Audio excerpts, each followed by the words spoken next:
Well, good morning, good afternoon, good evening, everybody, and welcome back to another episode of Midgard Golf. And we're back out here today in my original hometown where I'm from, in Reno, Nevada, playing Lakeridge Golf Course, a course that I just have so many memories on from when I was just a youngster growing up in the area here. So, anyway, yeah, gorgeous course. If you're in the area, get out here and check it out. And the last time that I was out here, unfortunately, when I was out here with Pops last time, we were only able to play the front nine because there was a tournament going on and they were on the back nine and they didn't want us to interfere over there. So they were like, nope, you can only play 9 holes, which is really unfortunate because the 15th hole is probably one of the toughest island greens out there in the game of golf. So stay tuned for part 2 for that. That's just a really gorgeous hole, and find out whether or not I stick it. So you'll notice up in the right-hand corner of the screen right now, I've got a map of the hole, and that actually comes from a comment that I had on the last, 2 video series ago now, on Whitehawk Ranch, and I don't understand why that didn't get a whole lot of views at Whitehawk. Dad and I played some stellar golf out there, driving par 4s, and I almost dropped an ace there, so I was just like, what the heck? But also in that same comment, the gentleman there, the viewer said, probably not a good idea to be hanging up content during the NFL playoffs. So I was like, you know what? You're probably right. So I took a couple weeks off and, started up again after the Super Bowl was over. So here we are. Anyway, and if you're watching this content in the beginning of 2026 here, one more subscriber, one more from the time that I'm actually narrating this to do another hat giveaway. I'm at 299 at the moment here. So if just one of you, I'm actually going to hang up Plumas Pines before this one, but so we might actually be at 300 by the time this airs. But anyway, one more subscriber, and I'm doing another hat giveaway. And those are branded Bills hats with the Midgard Golf logo on it. Super high quality, $80 hats they are for me. But for you, it's free. And there's only 2 ways to get one. That's if you are featured in the channel with us or if you win one of those hat giveaways. So super rare hat it will be indeed. So, without further ado here, let's get on to the course. And I'm playing the Lakeridge tees today, so that's one up from the tips. And this first hole here, nice little tight par 4, 365 yards for me, 410 from the tips. And so dogleg right, but and although kind of most of the hole is blind to you off the tee box off to the right due to the trees over there, if you do take that line over there off to the right and just blast it over the trees, then the fairway actually widens up quite a bit.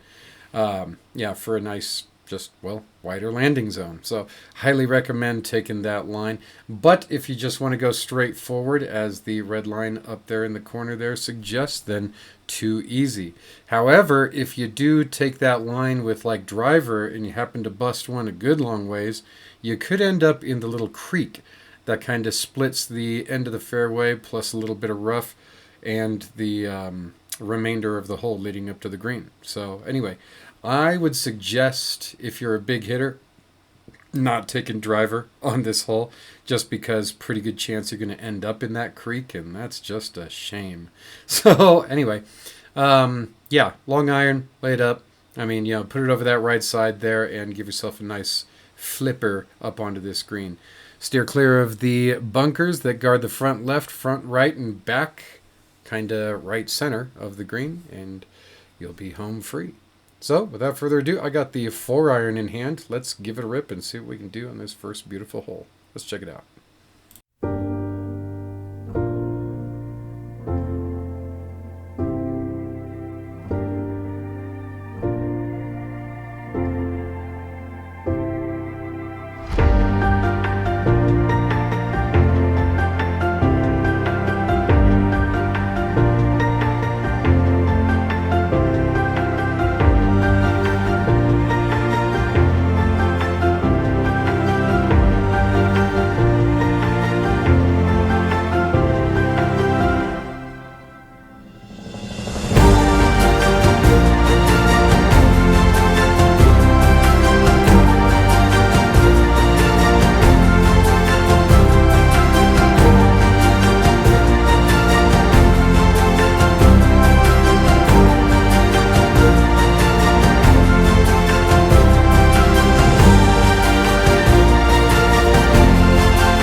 All right, ladies and gents, and here we are heading off to the second hole in our first par 3 of the day here. 151 yards for me, playing from the Lakeridge tees there, the one-up tees, as it were, and 166 yards from the tips.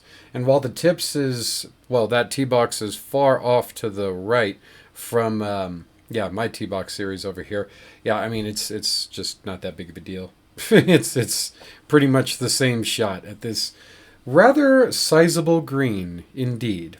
And what do you got for you? You got a tee box, and then you got a little creek right in front of you, and then past that you got some cart path, and then you got a lake, and then you got the green. So it's pretty much force carry the entire way, just demanding a good shot. So yeah, try to put a good one out there indeed. And you've got those 3 bunkers there in the back, one back left, one directly back center, and then one, well, kind of one off to the just straight up right side of the green. So anyway, steer clear of those and you'll be just fine. So if you were going to miss, I would say that the good miss would be lateral left if you want to steer clear of the trap. But if you snap it too hard to the left over there, then, well, I mean, you've got the cart path and, a big old bushy tree over there, and then, well, that's the way that creek goes. So, but that's if you really, really hook one over there. So I wouldn't worry about that unless you tend to be a huge hooker. So anyway, for me, I got the pitching wedge in hand. Just going to try to send it up in the air and stab this green. Let's give it a rip and see what we can do.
All right, ladies and gents, and here we are heading across the street, Plumas Street, as it were, which is kind of coincidental, as we were in Plumas County the whole week prior up in California there. But anyway, so yep, another par 4 for us here, and kind of a friendly one, I would say, unless you happen to be a real hard slicer. So yeah, a little bit of a kind of a dog leg right, but the dog leg doesn't come until way, way, way down the hole there, just for probably about the last 50 yards or so. Most of the hole is pretty dead straight. And you've got adjacent fairway over there off to the left, so the good miss is definitely to the left. Yeah, if you're going to miss the fairway there. I mean, you might have some tree trouble to deal with, but at least your ball will be safely in play. But that said, I mean, to put your ball the closest to the green, you do want kind of a fade on this hole, and you want kind of a longer fade at that. But at only 310 yards for me and 329 from the tips, not all that long of a hole and certainly drivable. So if you've got just a tiny fade on driver in you, then yeah, you could just very easily just go for the green in one here if you're a big enough hitter.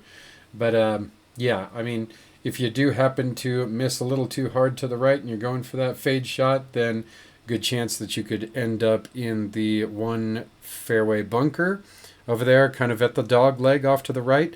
or in that bunker just short of the green and off to the right there. So yeah, those bunkers kind of to the back left. Yeah, that's going to catch your ball if you're taking a second shot at the green and you happen to overdraw one over into those. But I really wouldn't worry about those if you were trying to drive the green in one. So I have the 2-iron in hand because I just want kind of a safe one over there off to the right side to put myself somewhere close to get up on this green. So let's give it a rip and see what we can do.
All right, ladies and gents, and here we are heading off to the 4th hole in our first par 5 of the day. 569 yards for me and 599 from the Bobby Jones tees. That's the tips out here.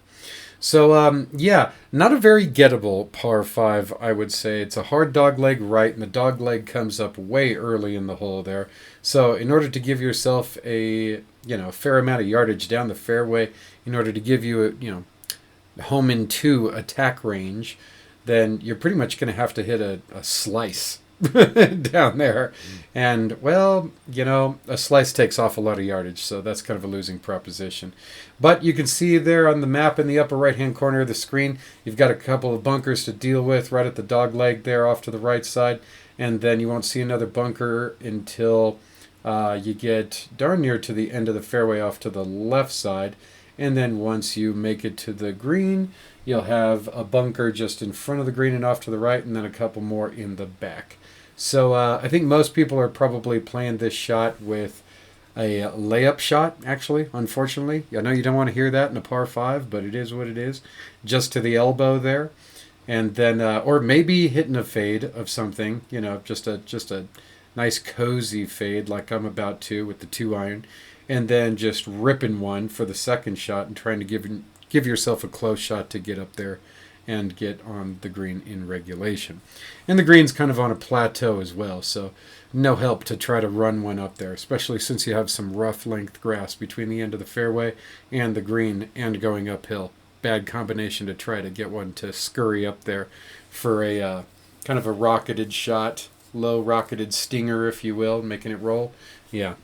That's probably not going to work out for you either.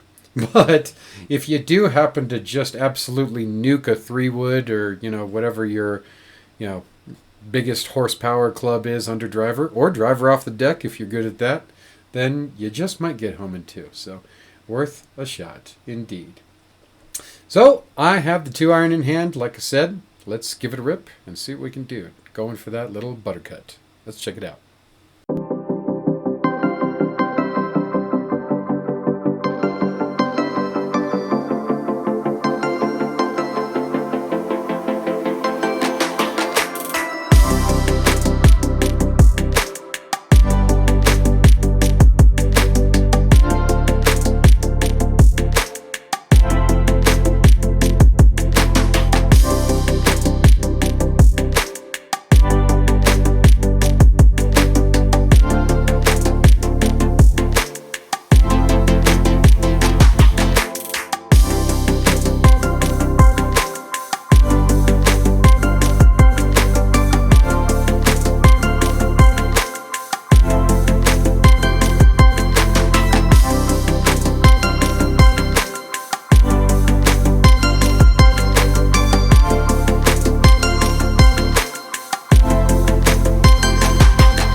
All right, ladies and gents, and here we are heading off to the 5th hole. A nice tidy par 4 for us again, and another dogleg right. So 317 yards for me, and 356 from the tips, and pretty much uphill the entire way. So playing a healthy amount more than that, I would say. So yeah, as you can see up there in the map in the top right, we've got some bunkers to deal with right there at the dog leg. A couple on the left, one on the right, and then once you make your way up to the green, you've got another bunker kind of front right, another back left. And that's pretty much it. The nice thing about this green is you've got a whole lot of kind of amphitheater backboard support. No doubt because the road is just right beyond that green, and they kind of want to give you the chance to, you know, maybe catch a flyer and go a little long of it and still stay in play and not in someone's windshield. So that's probably more for safety than it is to help you, but it ends up helping you nonetheless. So yeah, this hole here, I mean, if you can cut driver a fair amount, I want to say like a 50-yard cut or something like that, almost a slice again, then yeah, great play over there. Just off probably, if you were playing a 50-yard cut, then I'd probably play it about 10 yards to the left of that kind of tall-ish dark pine tree over there off to the right side of the tee box, and then let it fade back from there. If you're kind of playing a high like 5-yard fade, then I would just go right over that tree, and then yep, probably find yourself fairly close to the green from there. So yeah, but a draw here of any sort is absolutely not what you want. I mean, that's just a ridiculous play here. So try to avoid the draw miss at all costs. So since I've been playing a draw a lot recently, I'm just going with the 2-iron again, and I'm just going to try to roast it out there again, right over that tree off to the right there, and yeah, try to give myself about 100 yards or so, maybe less, Probably less, actually. Maybe like a 50-yard shot up onto this green. So let's give it a rip and see what we can do.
All right, ladies and gents, heading back across the street from where we came from, we head to the 6th hole and our second and final par 3 for this front 9 here. Playing for me at 181 yards and tipping out at 213. So healthy par 3 here indeed. And pretty flat at that, so yeah, not a whole lot of elevation advantage in order to shorten up that yardage. So you're pretty much playing the whole number there. But yeah, you do have, yet again, some more forced carry of a lake. However, this lake is much smaller, much less intimidating than the last par 3. So, yeah, I mean, so long as you've got that number kind of confidently in the bag, then I really wouldn't worry about that lake a whole lot. You just got to put a clean shot on it. That's pretty much it. Apart from that, I mean, you just got those bunkers there, left and right, and that's it. If you miss it long, I mean, you'll be A-okay. You got plenty of room to miss long and not a whole lot of tree trouble back there to worry about. However, that chip from back there behind the green coming back up on top of it, as it is pretty drastically back to front green, is going to be a really tough one. So, I mean, if it was me, I would be missing it short if I was in between clubs. So, yeah, I mean, you've got plenty of room between that lake in front of you and the green. So if you miss it just barely short, then no worries. Much easier chip from the front of the green to get up on the green and try to get up and down from there than it would be from the back of the green. So I have the 8-iron in hand. Let's give it a rip and see what we can do.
All right, ladies and gents, and here we are heading off to the seventh hole here.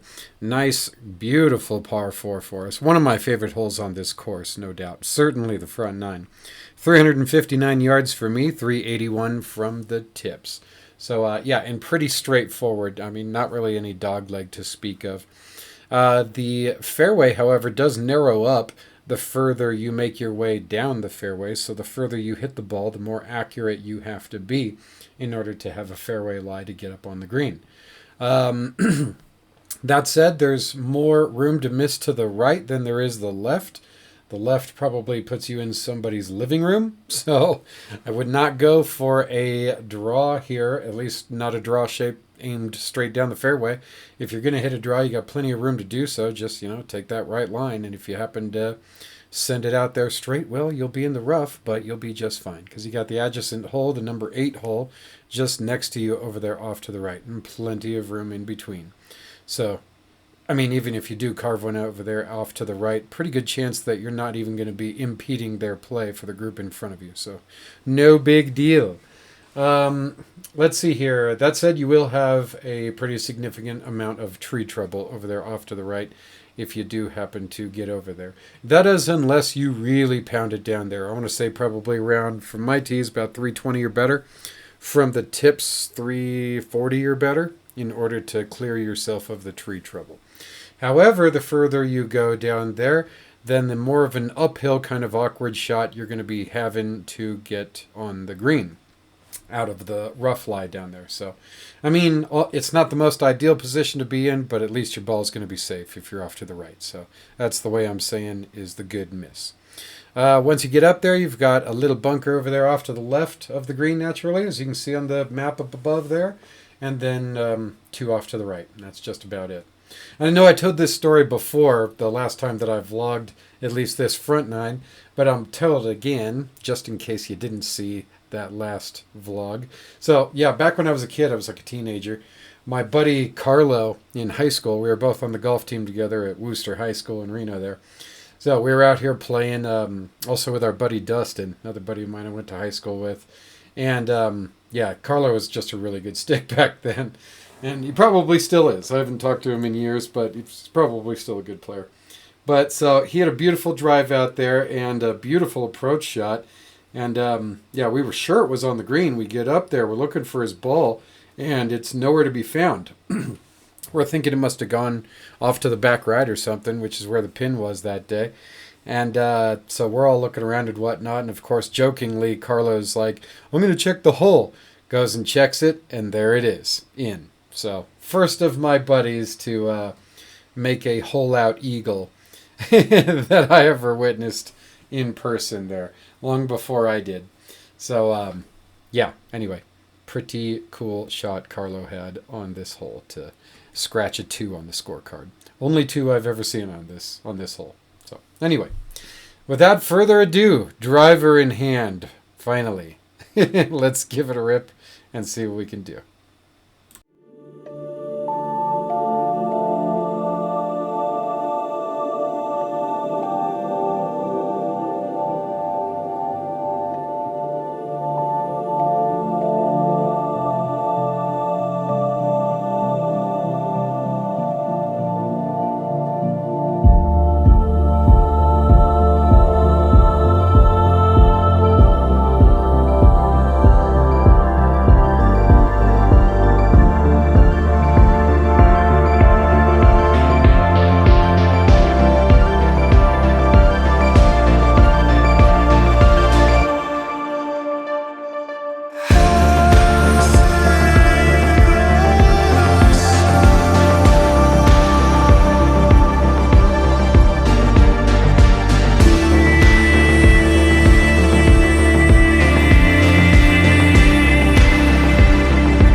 All right, ladies and gents, and here we are heading off to the 8th hole here in our final par 5 of the front 9.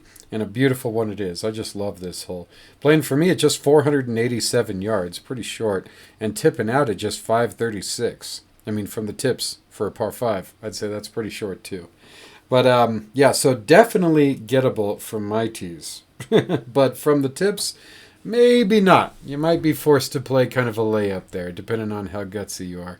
But yeah. So yeah, this hole here pretty straightforward. I mean, you've got some force carry right off the bat there with a little lake there, right in front of you, and then you've got a straightforward open fairway all the way down until this massive lake right before the green.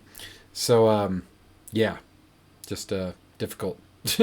And then past the lake still is another like river that's right before the green. So if you're going for it in two, you've got the first body of water to carry, and even if you carry that, if you don't have the distance or the right number to make it, you could still end up in the creek just before the green that yeah, swallow up your ball there. So unfortunate indeed.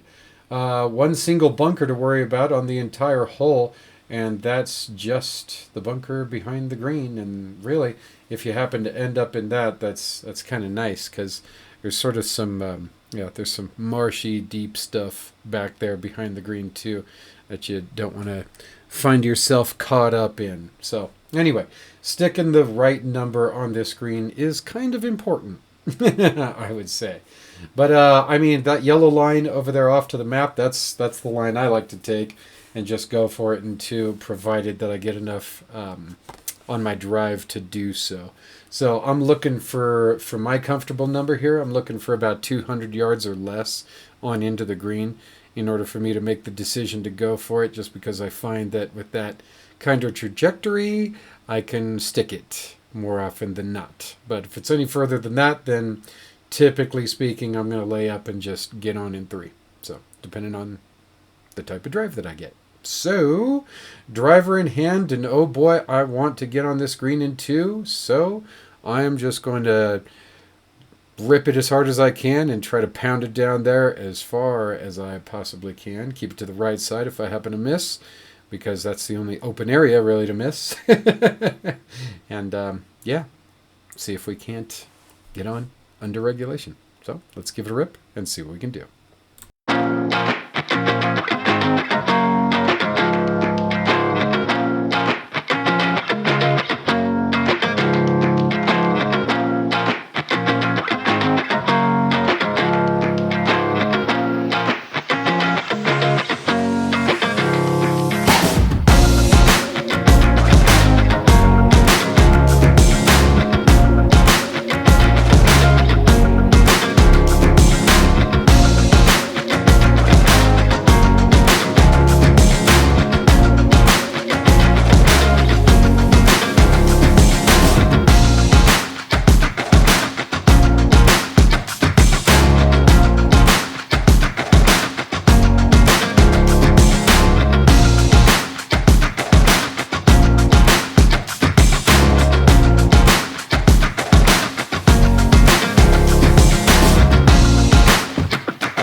All right, ladies and gents, and here we are heading off to the ninth hole. And of course, the final hole for this first part of this two-part series out at Lakeridge Golf Course in Reno, Nevada. And I sincerely hope that you guys join us for the back nine because, yeah, like most of the character of this course exists on the back nine. It's just a really, really great stretch of holes. So, yeah, I really hope you join us for that. And to see if I drill number 15, the island green there. Yeah, so super, super cool. And I've got some good stories about that too. Kind of the difference from how I'm playing it now as opposed to how I played it growing up and stuff. But we'll get to that in part 2. For now, though, this ninth hole here, the number 1 handicap on the course, and it's back-to-back on this course. The 10th hole is the number 2 handicap on the course. So it gives you the 2 hardest holes on the course right in the middle of your round. Kind of brutal. But anyway, this hole for me, as you'll see up in the map there on the top right, I mean, you've only got one bunker there off to the left on the fairway, just at the dog leg as it legs over there to the left. And then 4 series of bunkers guarding the green to the rear and to the sides. But yeah, like I was going to say, for me, I mean, the red line is how the hole's designed. Yes, right? And that's the way you'd want to play it if you want to have a fairway lie. Good for you, right? I have never, ever played this fairway in my life, right? I always try to cut that corner over there off to the left side over the trees. And those trees are getting a little taller as I get older. They were kind of shorter when I was younger, but I mean, I can still get over them pretty easy, and I'm betting you can too. But yeah, cutting that corner over there, I mean, if you hit a good one, you're just going to get a nuked drive and end up having a nice, tidy, short shot up onto the screen. And, I mean, it's 403 yards for me and 317 from the tips. But, I mean, for some reason, every time I go over that left side there and shave off the hole, I don't have any more than 70 yards to get up on the screen. Maybe 100 max. So, yeah. I mean, easy money. And that's if I hit a bad drive. I might have 100 yards in. Well, are you going to have to clear some trees with that 100 yards if you go off to the left? Yeah, possibly. But if you nuke it down there far enough, then you've got that nice gap that I'm showing on the map there with that second yellow line approaching the green that you could shoot through with ease. So you could make this hole look easy if you just simply suck it up and decide that you don't care about a fairway lie and you want to cut that corner off to the left, which is precisely what I do every time here. And for the two-sided miss, if you're taking that line off to the left, you do have adjacent hole. That's the number 1 hole there off to the way left. And then if you're aimed to the left of this fairway and you happen to, kind of carve one out there, then, well, happy days. You're just going to end up right back in your own fairway here on number 9. So to me, that's just the best play. So anyway, that's what I'm doing with the driver. And I'm just going to try to smoke it down there a country mile. So let's give it a rip and see what we can do. But before that, just want to thank you guys again for watching another episode of Midgard Golf. And if we haven't hit it to 300 subscribers already, I hope at least one of you who's not already a subscriber does hit that button so I can do another hat giveaway. And, send somebody out there, send some lucky viewer out there, subscriber out there, a Midgard Golf hat. I'm just itching to send one out. And in any event, as always, I hope you all have an absolutely wonderful day. See you next time.